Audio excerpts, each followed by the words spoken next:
Hi, this is David with GeForce Racing, and I'm going to show you how to use the GeForce Racing axle checker.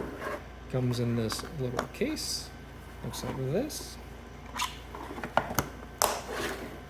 This is the actual unit. That's what it looks like. To go over some of the features, this is a dial indicator with 0.01 millimeter increments, and for those of us that use inches, that's about 4/10,000ths of an inch. So very small movements, but that's kind of what we want when we're checking axles.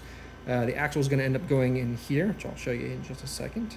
In these two bearing blocks. The needle moves up and down, so if an axle is curved or bent, the needle will go up and down. This little knob here is for locking the bezel in place or unlocking it. And the point of that is you can zero out where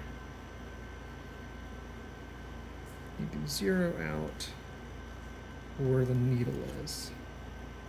And you can lock that in place. Now, you don't necessarily have to do that, but, and I'll kind of show you why. But let's go ahead and throw an axle in here. So this is a 1/8 inch axle. It's not been raced before. Pop it in here like that. It's held in place. And when you use this, just take one hand, hold it gently against a nice solid flat surface, and use your finger to gently roll the axle. And so if it's bent, if it's curved at all, this dial is going to move back and forth. And you got to be a little careful where you actually try to roll it. Do it against the bearing surface so that any pressure you're applying is just going into the axle and into the bearing surface, not the actual measurements. If I press here, well, it's just picking up that I'm pushing down. And same thing if I try to rotate it like this with my fingers.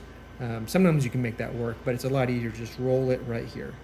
And I tend to roll it back and forth and have it slide back and forth. So I'm getting all the possible readings I can. And you can see this needle is really not moving at all. And that's what I'm looking for.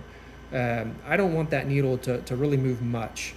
It means the axle is nice and straight. And again, that's why you don't necessarily have to zero out, put the zero where the needle starts, because you're really just looking to see, hey, is it moving or not?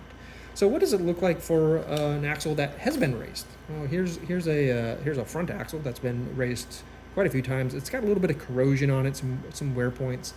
And so what we're going to see is it's going to move a little bit now. See that? Now let me just knock it out. It moves a little bit, but not much. Again, I'm just rotating. And probably any movement there is from the little bit of corrosion and a little bit of wear.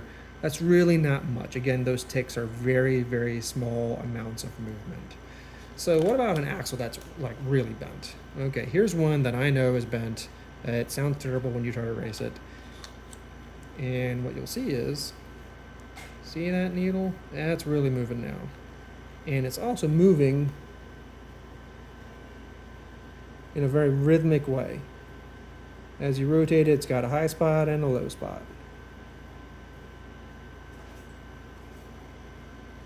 And that's an axle that you do not want to run.